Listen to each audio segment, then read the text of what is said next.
Welcome back to our weekly update. I'm Charlotte McLeod with investingnews.com, and we're going to run through a few of the week's biggest stories in the mining industry. If you enjoyed this video, don't forget to hit the like button, subscribe to our channel, and of course, leave us a comment below. Let's get into it. The gold price took a hit this week, dropping below the 4,000 per ounce level.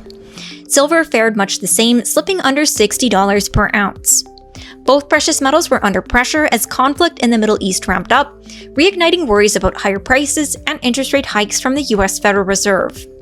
The rise in inflation concerns comes after cooler than expected US consumer and producer price index numbers were released earlier this week.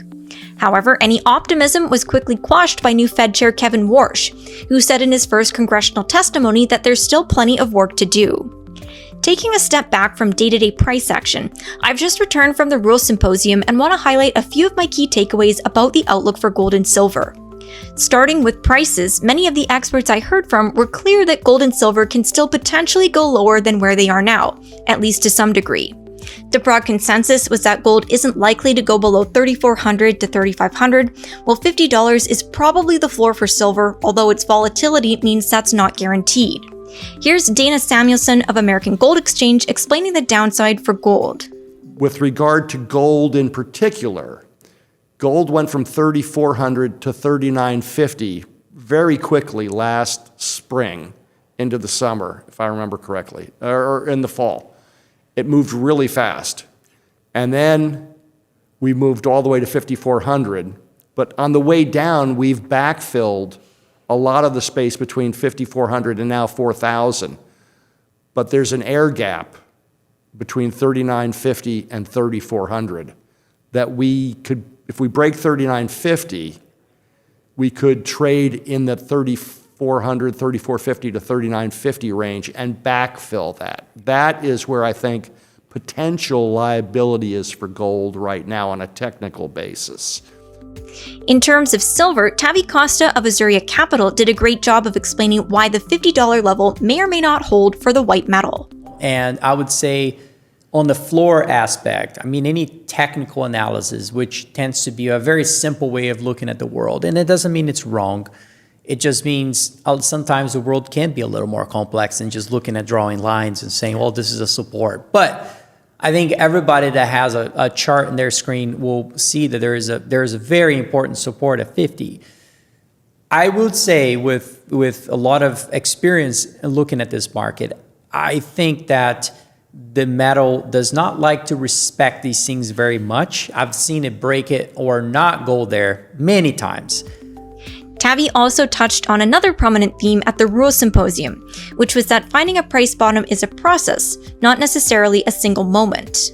People come up and say, I'm not touching silver until it hits 50. And that's not how you should approach it, because it's not true that it's going to reach 50 and then find a bottom. That's not true at all.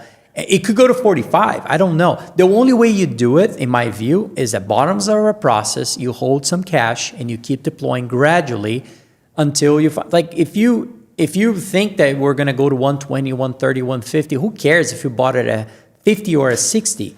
But you will care if you missed it and you didn't buy enough because it didn't hit 50 and it bottomed at 60 or 55. Rich Chekin of Asset Strategies International emphasized that idea as well, suggesting that it makes more sense to dollar cost average down than to wait for the perfect time to buy. I talked to an attendee earlier today, and I explained that to him. He said, I'm one of those guys, right? And I was like, okay, well, tell me what's going on inside your mind. I want to understand this because you've got a great deal here in gold. And he's like, well, I think it could go down to $3,500. Right? And I'm like, okay, do you know it will? And he's like, no, I don't. And he didn't really have a reason why he thought that. He just felt that it could go to $3,500. And I said, okay, well, what do we know? What do we know? And he kind of looked at me frazzled, and I said, we know that gold dropped $1,500 from all-time highs. Why wouldn't you take advantage of what you know, not what you're hoping might happen? Right? So take a little of your cash, deploy it now, lock in that opportunity to buy well, and then if it goes lower, if you get your wish, buy some more and average down. Looking longer term, all of the people I spoke to remain bullish on gold and silver, although they have different opinions on what could spark a turnaround. Here's Adrian Day of Adrian Day Asset Management with a concise breakdown of what he thinks needs to happen. And so we've really got a triumvirate of headwinds here. But they all revolve around the war. So if the war ends, the dollar falls, the oil price falls, relieves pressure on the CPI, which relieves concerns about the Fed hiking, and not just the Fed, it's central banks around the world, as you know, but are concerned, that are talking about raising rates. So, I mean, that's where we are. And so the real question is, when does this start to reverse? I mean, again, the most important thing is the war. When that ends, one way or the other, the oil price retreats, CPI expectations come down, the dollar comes down, and, that then is positive for gold. Of course, a Rule Symposium recap wouldn't be complete without Rick Rule himself. He also offered his thoughts on what it will take to get gold moving again, and what the scale of its increase could look like. Here's how he explained it. In the period of the 1970s, the gold price, as a consequence of inflation and negative real interest rates, ran from a low of $35 to a high of $850. In the middle of that move, in 1975, U.S. Congress allowed U.S. interest rates to rise, which broke the gold price, broke it from $200 to $100. The gold stocks did worse. At the end of 1975, because it wasn't just the gold price that broke, the bond market froze, the equity markets went down, Congress lost its nerve. When Congress lost their nerve and forced interest rates down and forced liquidity into the market, the gold went on a romp that began at $100 US and ended 5 years later at $850. What we're seeing is a hiatus, perhaps not of the same drama as 1975, but we're seeing the same interest rate related drama now. And I think the resolution's the same. One final note on the conference.